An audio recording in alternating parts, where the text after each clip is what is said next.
Uma vida com propósitos, de Rick Warren. Dia 39. Equilibrando sua vida. Vivam com o devido senso de responsabilidade, não como homens que não conhecem o significado da vida, mas como aqueles que o conhecem. Efésios, capítulo 5, versículo 15. Não permitam que os erros dos maus conduzam vocês pelo caminho errado e façam vocês perderem o equilíbrio. 2 Pedro, capítulo 3, versículo 17. Bem-aventurado os que vivem em harmonia, pois sobreviverão a todos. Uma das competições das Olimpíadas de Verão é o pentatlo, composto de 5 modalidades: tiro, esgrima, equitação, corrida e natação. O objetivo do pentatleta é vencer todas as 5 provas, não apenas uma. Sua vida também é um pentatlo, com 5 propósitos que devem ser mantidos na mesma proporção. Esses propósitos foram praticados pelos primeiros cristãos em Atos 2, explicados por Paulo em Efésios 4 e exemplificados por Jesus em João 17, mas estão resumidos no grande mandamento e na grande comissão de Jesus.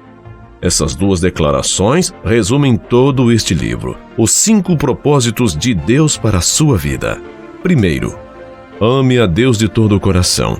Você foi formado para o prazer de Deus, então seu propósito é amar a Deus por meio da adoração.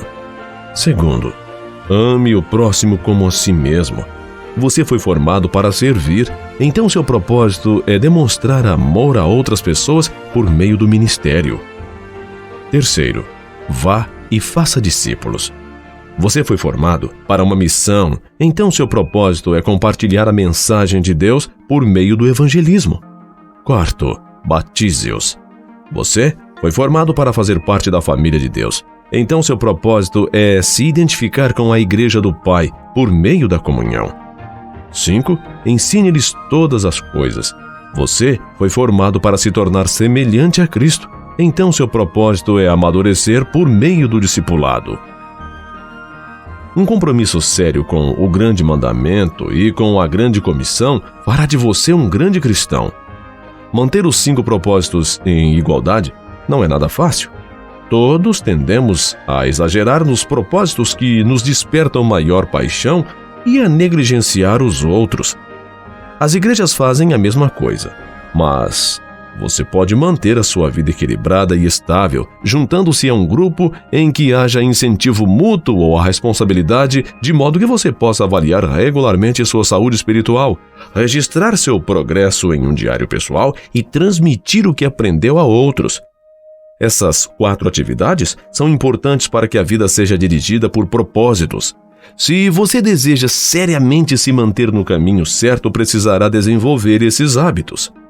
Converse sobre o assunto com um companheiro espiritual ou no grupo.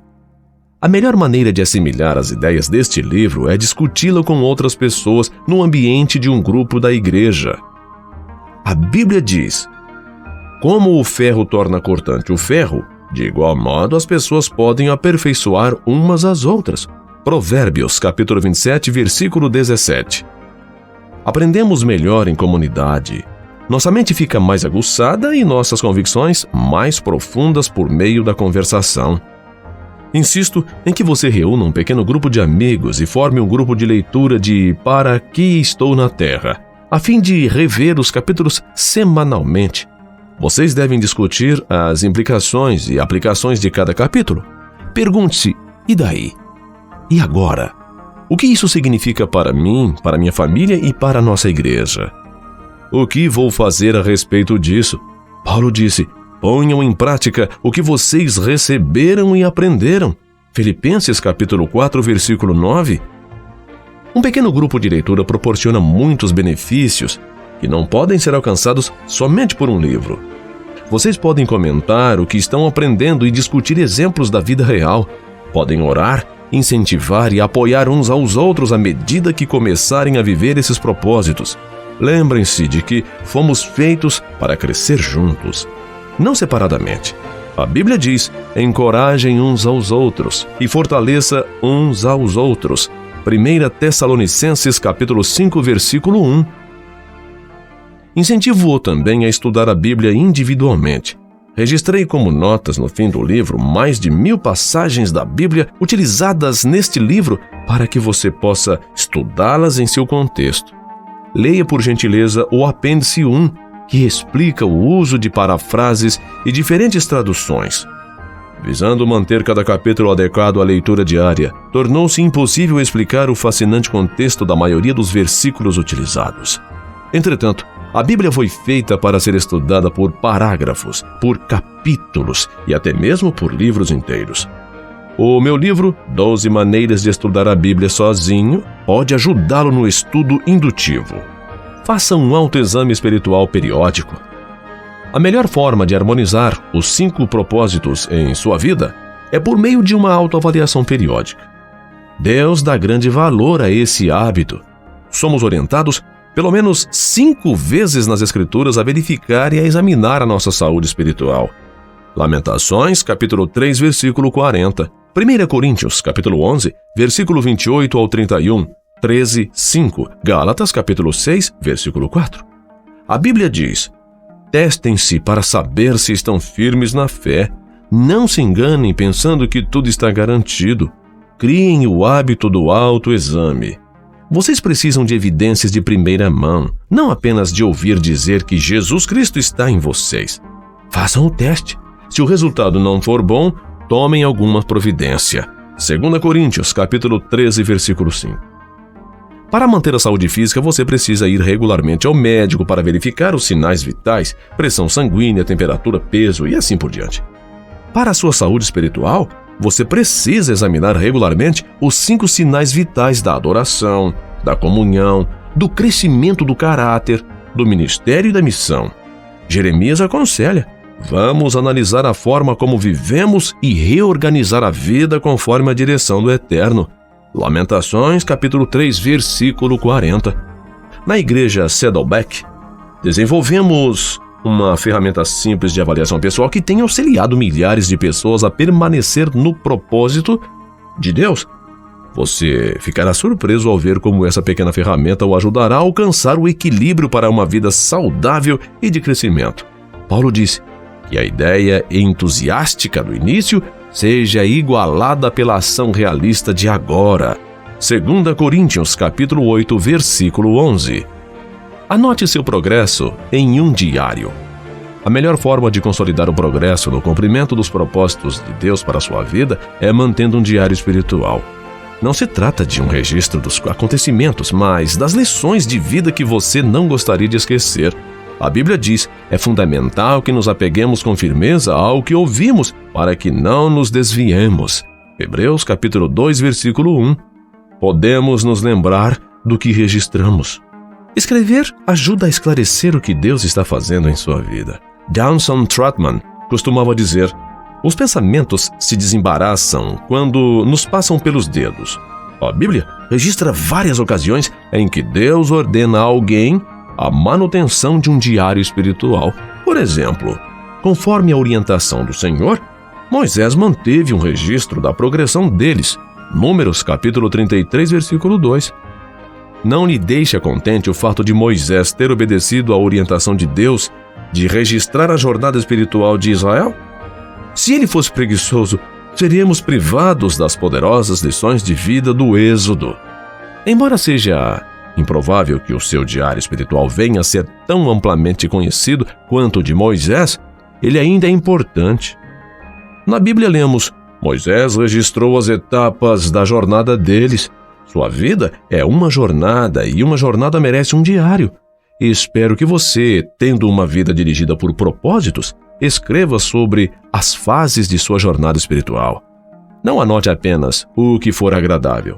A exemplo de Davi, registre suas dúvidas, temores e lutas com Deus.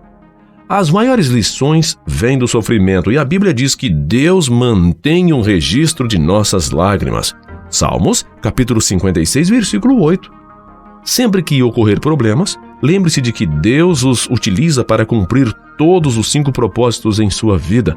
Os problemas vão forçá-lo a se voltar para Deus e o farão buscar uma comunhão mais íntima com os outros, construir um caráter semelhante ao de Cristo e exercer um ministério. também vão gerar um novo testemunho. Todo problema é dirigido por propósitos.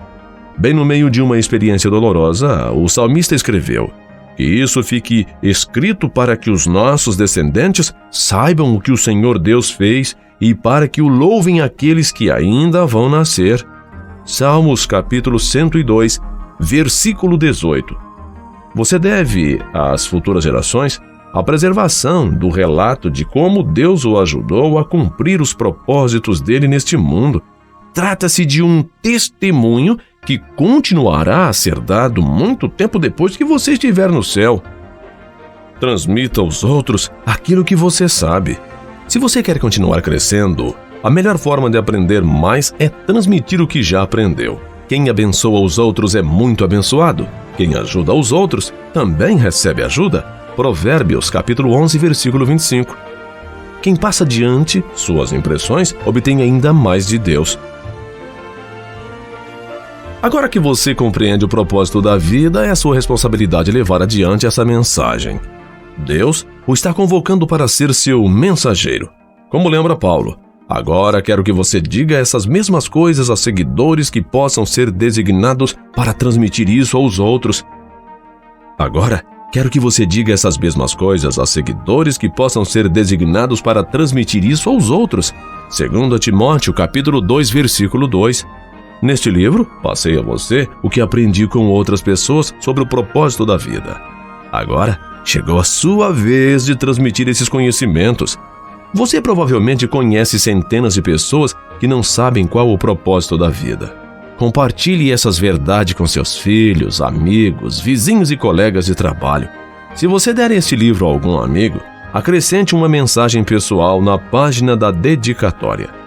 Quanto mais você sabe, mais Deus espera que você use tal conhecimento para ajudar os outros. Tiago disse: qualquer um que sabe o que é certo a fazer e não o faz, está pecando. Tiago capítulo 4, versículo 17. O conhecimento aumenta a responsabilidade. Transmitir o propósito da vida, porém, é mais que uma obrigação. É um dos grandes privilégios de nossa existência. Imagine como o mundo seria diferente se todos conhecessem seu propósito. Paulo disse: se você ensinar essas coisas aos outros seguidores, será um bom servo de Cristo Jesus. 1 Timóteo, capítulo 4, versículo 6. Tudo é feito para a glória de Deus. O motivo que nos leva a transmitir o que aprendemos é que tudo será para a glória de Deus e o crescimento do reino. Na noite anterior à crucificação, Jesus disse ao Pai: eu te glorificarei na terra, completando a obra que me deste para fazer. João capítulo 17, versículo 4. Quando Jesus orou com essas palavras, ainda não tinha morrido por nossos pecados. Então, que obra ele havia completado? Nesse caso, ele estava se referindo a algo distinto da expiação. A resposta está no que ele diz nos 20 versículos seguintes de sua oração. João capítulo 17, versículos 6 a 26. Jesus disse ao Pai o que havia feito nos últimos 3 anos, a preparação dos discípulos para viver conforme os propósitos de Deus. Ele os ajudou a conhecer e amar a Deus, adoração, e a amarem uns aos outros, comunhão. Deu-lhes a palavra para que amadurecessem, discipulado. Mostrou-lhes como servir, ministério, e enviou-os a pregar o Evangelho, missão. Jesus é o exemplo de uma vida dirigida por propósitos e também ensinou os outros como vivê-la. Essa foi a obra que glorificou a Deus. Deus, hoje, chama cada um de nós para realizar a mesma obra. Ele não quer apenas que vivamos seus propósitos, mas que ajudemos outras pessoas a fazer o mesmo. Deus quer que apresentemos Cristo às pessoas, trazendo-as para a comunhão, ajudando-as a amadurecer e a descobrir como servir, e em seguida que as enviemos para alcançar outras pessoas também. É disso que se trata uma vida dirigida por propósitos. Independentemente de sua idade, o restante de sua vida pode ser a melhor parte dela, e você pode hoje mesmo começar a viver com propósitos. Dia 39. Pensando sobre meu propósito de vida. Tema para reflexão: bem-aventurados os que vivem em harmonia. Versículo para memorizar: Vivam com o devido senso de responsabilidade, não como homens que não conhecem o significado da vida, mas como aqueles que o conhecem. Efésios capítulo 5, versículo 15. Pergunta para meditar: qual das 4 atividades vou iniciar para permanecer no caminho e harmonizar os 5 propósitos de Deus para mim? Um forte abraço e até o próximo áudio.